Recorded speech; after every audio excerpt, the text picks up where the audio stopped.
मेरे सम्मानित मित्र और मीडिया विभाग के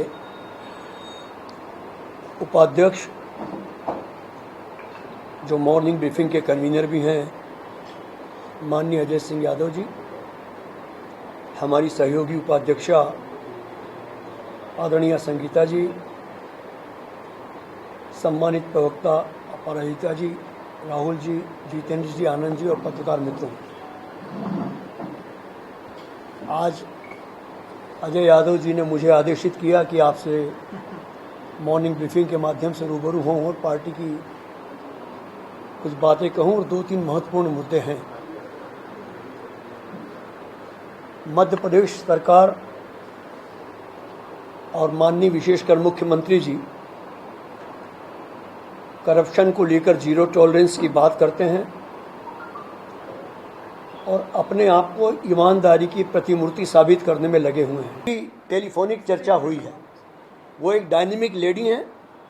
उन्होंने एक घृणित विचारधारा को गुजरात दंगों के बाद आईना दिखाने की कोशिश की थी। आज उन्हें राष्ट्रद्रोही बताया जा रहा है। सच्चाई छुप नहीं सकती कभी कागज के फूलों से। आने वाला दिन बता देगा कि इस देश में देशद्रोही कौन है। तिस्सा जी को मैं व्यक्तिगत तौर पर जानता हूं। उनमें आग है। इस देश में गरीबों के लिए उनके दिल में तड़प है। उनके दिल में उन परिवार को जिन्हें घर में ताला लगाकर उनके घर में केरोसिन डालकर आग लगा दी थी, उनके परिवार को, उनके पति को तहस नहस कर दिया था, उसका दर्द है। और यदि वो दर्द बयां करती हैं और उसके बाद उनका पद्मश्री छीना जाता है, तो मैं नरोत्तम मिश्रा जी से कहना चाहूँगा कि वो पद्मश्री आपकी विचारधारा आपने नहीं दिया है। आप पद्मश्री दीजिए ध्रुव सक्सेना को, जो पाकिस्तान की जासूसी करते हुए आपका कार्यकर्ता था, पकड़ाया था। आप पद्मश्री दीजिए सावरकर को, भारत रत्न दीजिए जिन्होंने देश के साथ गद्दारी की थी। आप पद्मश्री दीजिए नुपुर शर्मा को, जिन्होंने इस देश में आग लगाई है। आपके पद्मश्री वो हैं। आप पद्मश्री दीजिए प्रज्ञा सिंह ठाकुर को, आपकी निगाह में भारत माता वो हैं। आप कम से कम तिस्ता सिकलवार जैसे कैरेक्टर को बदनाम करने की कोशिश ना करें। मुझ जैसा कार्यकर्ता और मुझ जैसे अनेकों कार्यकर्ता इस देश में जो मोहब्बत का पैगाम लेकर घूमने की कोशिश करते हैं, उन तमाम लोगों की भावनाएं तिस्ता सिकलवार के साथ है। लेकर निर्वाचन आयोग इन्हें नोटिस जारी करे, मुख्यमंत्री जी के विरुद्ध आदर्श आचार संहिता के उल्लंघन की एफआईआर दर्ज हो, क्योंकि एक जवाबदार व्यक्ति हैं। उन्होंने छिंदवाड़ा में भी अपने भाषण में कहा कि 1.25 लाख लोगों को हम 1.25 साल में नौकरियां देंगे। ये क्या प्रलोभन नहीं है? और आज भी कैबिनेट है। हमें आशंका है कि इस कैबिनेट में भी मुख्यमंत्री जी वो घोषणा करेंगे जो आदर्श आचार संहिता के खिलाफ है। उन पर निर्वाचन आयोग यदि है मध्य प्रदेश में तो वो एक्शन करता हुआ दिखाई दे, और नहीं तो निर्वाचन आयोग अपने घरों पर जैसे ताला लगते हैं वैसे दफ्तर में भी ताला लगाकर अपने घर बैठे, क्योंकि सफ़ेद हाथी पालने से कोई मतलब नहीं है। जब संवैधानिक व्यवस्था का पालन नहीं होगा, आदर्श आचार संहिता का पालन नहीं होगा, तो हमारे आपके पैसों से इन सफ़ेद हाथियों को पालने का औचित्य क्या है?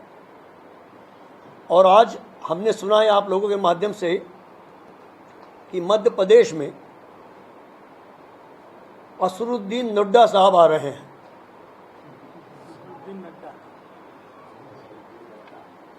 और जिस तरह की कल उन्होंने जबलपुर में बातें कही हैं कि इस प्रादेशिक शोक की खबरों के बीच भारतीय जनता पार्टी लोकतंत्र के इस अभियान को, इस महायज्ञ को पद, पैसा, प्रशासन के सहयोग से लूटने की कोशिश करेगी। निर्वाचन आयोग, राज्य निर्वाचन आयोग में गंभीर आरोप लगा रहा हूं कि राज्य निर्वाचन आयोग भारतीय जनता पार्टी का अनुषांगिक संगठन बनकर काम कर रहा है। अन्यथा क्या कारण था कि उसकी निष्पक्षता अब तक सामने नहीं आई है? राज्य निर्वाचन पदाधिकारी महोदय ने जब अधिसूचना जारी हुई थी तब आप लोगों के बीच ही कहा था मीडिया से चर्चा करते हुए कि नामांकन के दौरान अधिकृत प्रत्याशी के साथ सिर्फ 3 लोग निर्वाचन अधिकारी के समक्ष नामांकन दाखिल करने जाएंगे। शायद निर्वाचन आयोग देख नहीं पाया होगा या उनकी आंखों का चश्मा बोझिल हो गया होगा। ग्वालियर में महापौर की प्रत्याशी के साथ माननीय गृह मंत्री जी थे, माननीय मुख्यमंत्री जी थे, माननीय केंद्रीय मंत्री नरेंद्र सिंह तोमर साहब थे और 11 लोग थे जिसका हमने वीडियो जारी किया था। उज्जैन में भारतीय जनता पार्टी के महापौर के प्रत्याशी के नामांकन के दौरान 16 भारतीय जनता पार्टी के नेता, जिसमें मध्य प्रदेश के 2 मंत्री मोहन यादव जी, जगदीश देवड़ा जी सहित सांसद शामिल थे। आदर्श आचार संहिता के रहते हमारे विरोध के बावजूद मुख्यमंत्री ने कल निर्विरोध निर्वाचित प्रतिनिधियों को अपने शासकीय बंगले पर भोज दिया। निर्वाचन आयोग अंधा बनकर देख रहा था। यह बात उनके संज्ञान में ला दी गई थी। निर्वाचन आयोग ने कार्यवाही क्यों नहीं की? हमें पूरी आशंका है कि निकाय चुनाव और पंचायत चुनाव के जो दूसरे और तीसरे चरण का मतदान है वह निष्पक्ष नहीं होगा, क्योंकि राज्य निर्वाचन पदाधिकारी सरकार से दबे हुए हैं। हमें न्याय की उम्मीद नहीं है।